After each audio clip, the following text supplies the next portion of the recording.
Hi folks, welcome back to the Sales on Demand Show. It's me, Adam Schneider. This is episode 113. We're going to be talking today on how to manage business cash flow, how to make your money go further. So I'm sitting here in my home office sweating. And I've been sweating in this office for the last month, or at least it feels like that. So I guess this is what you guys in the U.S. feel like, huh? Just hot all the time. I guess most of you, if you live in a hot location, you probably have air conditioning, and that would be amazing. We have a window air conditioner here, so it's not perfect, but it's at least better than nothing. There's at least somewhere in the house I can go that it's cool. And I'll be honest, I love this. I love summer. I don't care if it's hot. Sweating is nothing to me because, every time I go to the gym and I start, moving 5% faster than normal, I just start sweating automatically. So I'm just basically used to sweating all the time. And at least in the summertime, we've got the pool open. We've got, the gardens growing. I've got my bean plants growing in the front garden.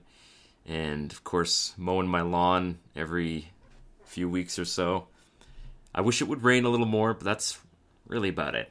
I love this time of year. It's so great. And I'll take more of it. We have a new pool here in town. You're not going to believe this, but it cost $5 million to build this pool. I mean, it is a pretty nice pool, but $5 million. That just seems ridiculous for an outdoor swimming pool. I don't know why everything costs so much money these days to build. You hear about government building any kind of building, and you'd think to yourself, okay, that's like $1 million building, and they're like, oh, it's a $37 million building. It's like, what are you spending that on? Is it gold plated? I don't get it. It is a nice pool, though, and it came in under budget, so I'll give them that much, considering that the last year there's been tremendous amount of inflation in materials and labor and all this kind of stuff. Coming in under budget is pretty impressive, so I will give massive props to my local town here on building a pretty nice pool and doing it under budget and not really going into, I guess they went into some debt, which is kind of stupid, but anyway, I love it. It's great. Going outside, enjoying the summer. Also working pretty hard too, so gotta make the money and coach those students. All right, so you guys can join my boot camp. I have all 5 boot camp videos available in one location. Visit salesondemandshow.com/start to build your own print-on-demand business. It's completely free to sign up for this 5-video boot camp. There's about probably at least an hour and a half of video in this boot camp series. You get all 5 videos delivered to you in one email. So go ahead and join today. Just put your email address in. You'll get sent a video. And that'll be at salesondemandshow.com/start. So, what's happening right now? I mean, it's summer. It's pretty slow. But this is, of course, the time to start building for Christmas. And I think this is going to be a pretty awesome Christmas. I plan on really scaling up hard this year. My goal is to try and hit $200,000 in sales this year. So I'm at about, just a little over maybe 30,000 so far, so I've got a little ways to go. I'm holding steady about where I was last year in terms of the number of sales, which is pretty good, I guess.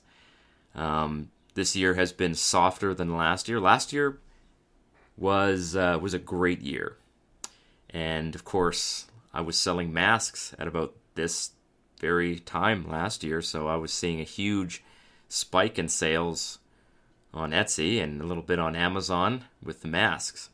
But thankfully, masks are gone now, so now it's basically back to a normal, print-on-demand products like t-shirts, coffee mugs, and all kinds of things like that. Looks like the crypto purge is over, so I'm seeing some good results from my crypto, and I'm going to be adding more money to my savings. Like we're just doing really well with saving money, and I'm just very happy. I love saving money. Been paying off my taxes and my debt, getting out of debt. It's never been better for us financially, so I'm just excited about the future. So what's selling right now? Well, it is summertime, so consider adding some tank tops and halter tops for women. And of course, you can find some of those at Printful, a few other suppliers. Water bottles are also a good product for summertime. And consider adding more FBA products for wintertime. Because if you don't ship them early, they may not get there in time. Now is a good time to send them as a test to Amazon. And you can actually test up to 6 designs in one box with the special supplier that I have in my training called Custom Happy. And you can find more about that at salesondemandshow.com/AZ. So last week I was talking about a cool program that was built by a guy I know named Bank. It's called Podtomatic. It's basically adding probably around almost 150 products every single day to my stores. Simple products, but it's making me money, and it's easy to do. I mean, it's literally just connect the store to the software, and it just does what it does. So it's pretty cool, and I'm hoping for good results over Christmas. All right, so getting into today's topic, I want to tell you a little bit about kind of my history with e-commerce, because it hasn't always been sunshine, rainbows, and stacks of funny Canadian dollar bills that have multiple colors. I know some of you Americans would look at our money and think that it looks stupid. Quite frankly, it kind of does look stupid. But on the other hand, we can tell the difference between each denomination just by looking at it. So there's that. But when I started doing print on demand 4.5 years ago, I was desperate. I wanted to be full-time. And I wanted it as soon as I started, and I thought, okay, this is my exit plan. I'm going to get out of my job, which I hated. And even though I was making lots of money, it just wasn't enough to pay the bills and debt. So, I was making quite a bit of money, but I was mismanaging it terribly, and I was in a situation that was just not, it wasn't working, and I needed to get out, but I was not willing to make some hard choices. I needed to make some hard choices that it took me some time to get to the point where I did make the hard choices, but it just was not working the way that I was doing it. I was borrowing money, and then to pay the bills and the borrowed money, to pay the interest, I would borrow more money. And I was making lots and lots of money. I mean, I was making more money probably, relative to the inflation than maybe I'm even making now. But I just had so many bills that it wasn't enough. It wasn't enough. I couldn't save money, and I was working all the time. And it was just very challenging time. So the truth is, okay, if you are trying to run a print-on-demand business, what you're doing is you're selling physical products. And it's very difficult. In fact, it's pretty much impossible to run a physical product business without having some cash on hand. Depending on what you're doing, you may not need that much cash, but you do need some cash. So how do you balance the cash flow of a business while at the same time, I guess some people, they think of print on demand as a side income, and they're like, okay, I need more money.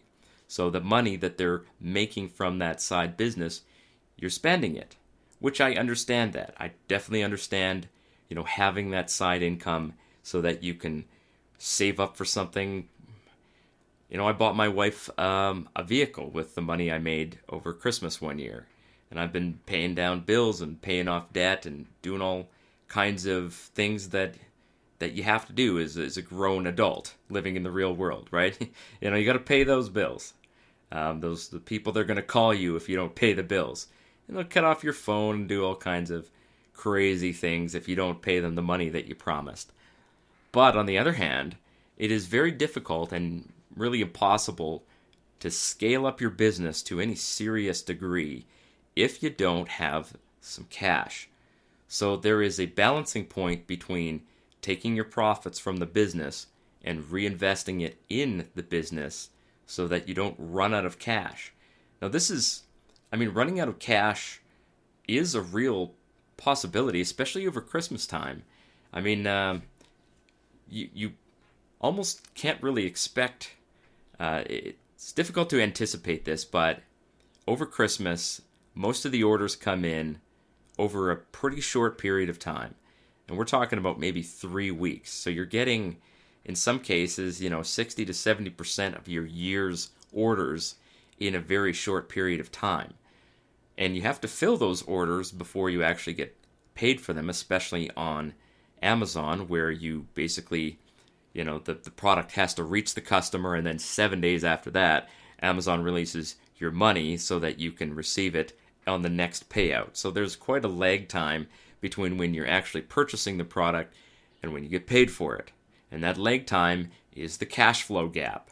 And it sucks. It's just a reality of a physical products business, is that there's this huge lag, especially with Amazon, between customer purchase and getting paid. So you've got to learn how to manage that cash flow gap so that you always have, more money than you need, and you're not scrambling to try and, send products to customers, or you're taking money out of your personal budget to fill orders or something like that, or you're just constantly, out of money. It's just not a good situation to be in, to be like cash poor. Even if you have money coming, the money coming isn't money here. So managing that and then using your cash flow, the profits from your business to build up your business bigger and bigger every single year. So this is something that I haven't done as well as I could have in prior years, and I'm starting to become better and better at this. So I'm going to tell you some of the lessons that I've learned from this and how you can implement it in your own business. I know most of the people I think who listen to me, you might not have a print-on-demand business. So I definitely know that some of you guys do, but most of the people listening to me, I think you're just running small enterprises, part-time stuff. So you're one man, one woman operation. And this advice is perfect for you because it's very easy being a one-person operation to kind of let everything blend together. So we're going to talk about how to separate that and take your business money and put it in somewhere that that you can track it, and then make sure that you are actually making a profit from that. So I've got some principles here to give you guys about cash flow management. So the first thing is, if you're brand new in business, you start with spending more time on your business rather than spending more money. And this is, of course, easier said than done. So if you're going to spend money, you have to make sure that you're spending it judiciously. And it's much easier to spend time if you've got the time. And on Etsy, of course, time actually can turn into money. Whereas on Amazon, you're usually turning money into more money. Etsy, it's very difficult to invest in Etsy because really it takes more time to build listings, and that's the one thing that can scale up your business. Etsy doesn't have a fulfillment system. You can't send your products to Etsy for them to fulfill. So really what you're doing on Etsy is that you're just building more listings, and maybe if you invest in something, you're investing in some skills for yourself rather than you're spending money on something, a tool or something like that. So that is one way to invest in Etsy, but you're really not going to spend a lot of money. Rather, you're going to spend some time. You can always hire somebody to create your designs for Etsy. You can also hire somebody to fill orders if you start getting a lot of orders. But usually what you're going to do is you're going to spend more time rather than spend more money. And when you start making profits from that time, you're going to reinvest those profits. So the second thing that you're going to do, separate your business money from your personal money. So I did this too. You sign up for Etsy, you just put in your personal bank account, and you start just getting payouts right into your bank account. And I can't believe I'm saying this after 4.5 years. I just switched my business bank account to my Etsy store. So I'm no longer receiving payouts to my personal bank account. It's going into my business bank account, and I've been putting my transactions and the purchases I make onto the business credit card as well. So it's not really a credit card, it's just a Visa debit card, but I'm trying to separate all of those expenses and push them into one category so that I can track them. Now, it's not impossible to track expenses even if they're going into your personal bank account. It is harder to do this. It's not impossible. So you can do this with programs like QuickBooks, where it actually connects to your bank account and it basically scans through your expenses and it just pushes them out. But it's still very difficult for you to see it on an ongoing basis. It is much easier for you to track what's a business expense and what's personal money and what's business money if you just keep them separate. And then track every single expense that you have. Of course, if you're running a business out of your home, usually you can claim home expense deductions on your income tax. But you got to track those expenses and figure out, what percentage of your house is for business, and then it does get complex. So it may be useful for you to get the advice of an accountant. And of course, this year I am going to be tracking down a talented accountant so that I can really nail down, just this business expense thing. And of course, I'm going to start having to pay monthly taxes because I no longer have a job where I'm already contributing taxes. Now I have to take the taxes out of my income and actually give them to the government. They don't take it anymore. So that is different. That's quite a bit different than what I'm used to. I'm just used to, the government, seizes my paycheck, looks at it, takes a chunk of it, and then gives me the rest. I mean, most of us are used to having that. So now if you're working from home, you're working for yourself, you have to pay those taxes basically yourself. And if you don't, they'll chase you down, of course, and you pay fees and you pay, penalties and stuff like that. It adds up to quite a bit. So I'm starting to get a much better handle on that. And of course, it's a slow go because it's just kind of a new thing for me. Next, you need to build a cash reserve. However you do this, I don't care. If you got to sell your hair, if you got to go give blood 34 times, take your $10. I don't even know if this is something that happens anymore. You can't get paid for giving blood in Canada. It's never been a thing. But I know that some places you get like some money for giving blood. Well, do whatever you got to do. Build up a cash reserve. I mean, if you got to go work a part-time job while you build your business, then do it. You need cash sitting somewhere that isn't earmarked for something. It's called a cash reserve, and if you're familiar with Dave Ramsey and all the stuff that he teaches, it is literally step one of his, getting out of debt strategy.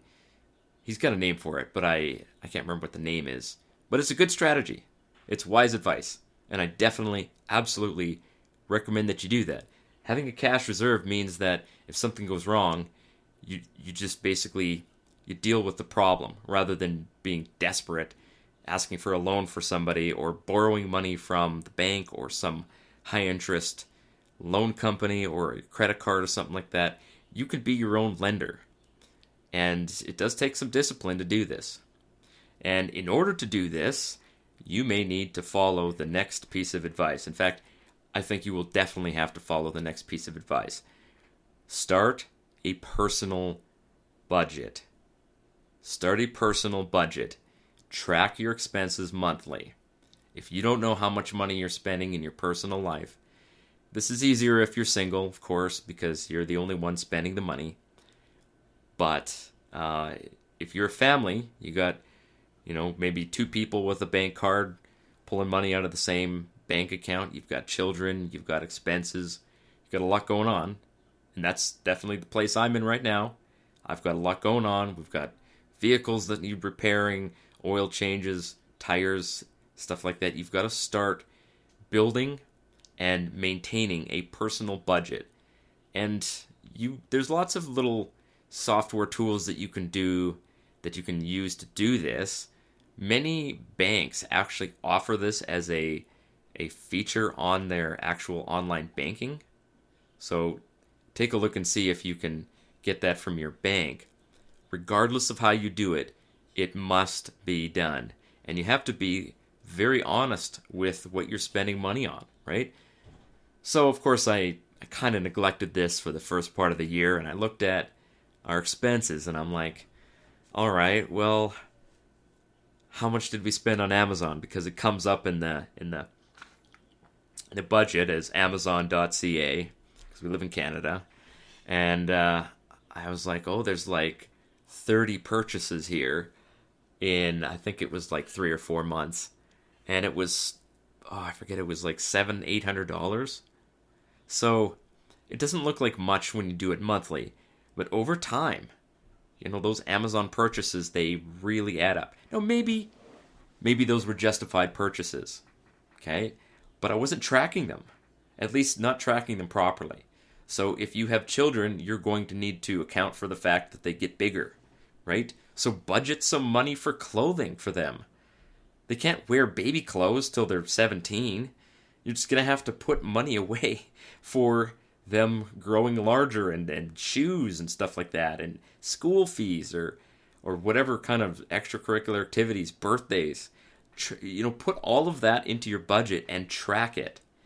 Starting a budget and running a budget could be probably 4 or 5 episodes of this show. And I'm not trying to start a financial advice podcast here. Obviously, this is not the purpose of the Sales on Demand show, but it is important for you to have a personal budget. And if you're not doing this on a monthly basis, then grow up.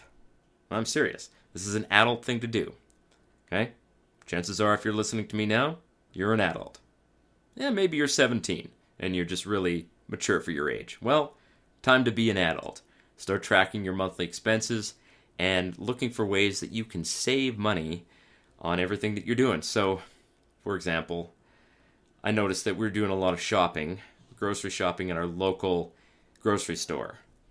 And it's a nice grocery store, but the cost of food at the local grocery store is going to be pretty significantly higher than going to like a big, like a Costco or something like that. We have something here called Extra Foods or Superstore. It's just a big chain store where you just get better prices on groceries. But it's a huge store and it's kind of a pain to shop there. So realistically, going more than twice a month isn't practical. But you've got to start saving money. So if you're spending, $1,000 on food, maybe you can cut that down by $100 or $150.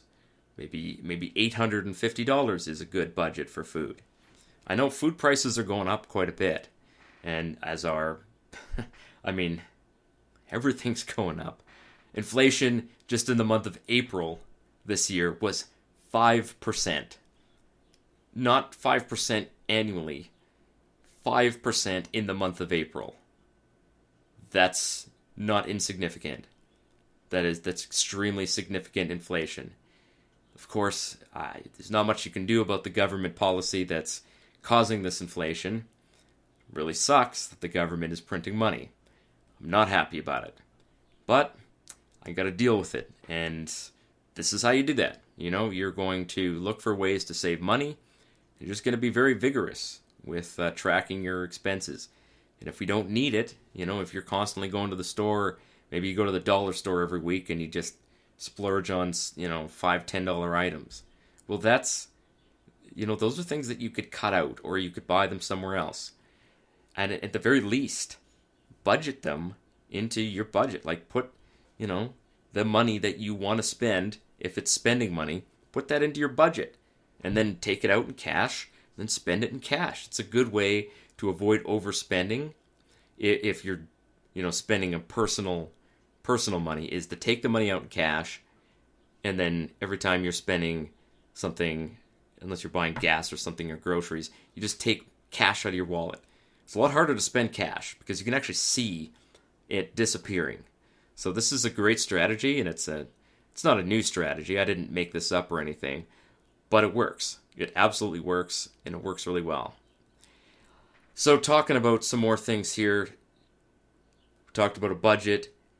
Now let's talk about your business budget. And a lot of e-commerce people, when they start getting into, physical products and they start making money through Amazon and Etsy, they start buying tools. So you might have merchant words, you might have Etsy rank, you might have Photoshop, you might have like 3 or 4 different little monthly expenses. Those add up a lot. So for me, I've probably got at least 10 monthly expenses with the business. And so I made a point of sitting down and writing out every single monthly expense that I had for the business. And I looked at each one and I said, am I using this tool? For example, Photoshop costs me $10 a month. I'm sure I could probably find a free copy of it somewhere, but I haven't done that yet. Or maybe I could just buy it outright. I would rather just spend the money and buy it. But it's hard to find a copy of Photoshop anywhere. But that's an expense that I can justify because I use Photoshop probably every second day. So I kind of need it. There's not too many tools that can do what Photoshop can do for me. But there's another tool called Etsy Rank, and I was using this for Etsy. It is fairly useful, but I wasn't using it. I hadn't used this tool in, I don't know, probably like 6 months. But I'm paying $9.95 a month for this tool. So I just said, okay, I'm canceling that tool. And I did. I canceled the tool. And then with, there's another expense that I canceled. I had a subscription to a site where you could download clip art. That was $20 a month. I canceled that. So I'm just going through all my expenses. And if I don't use it, if I use it once out of 3 months, then I can pay for it for a month when I want to use it. Or maybe at some point I'm going to have a virtual assistant and then I'll purchase it again, make the virtual assistant use it. But I'm not using it right now. You can always buy a tool later. So don't get into a bunch of useless monthly payments for things unless you can actually make those tools work for you.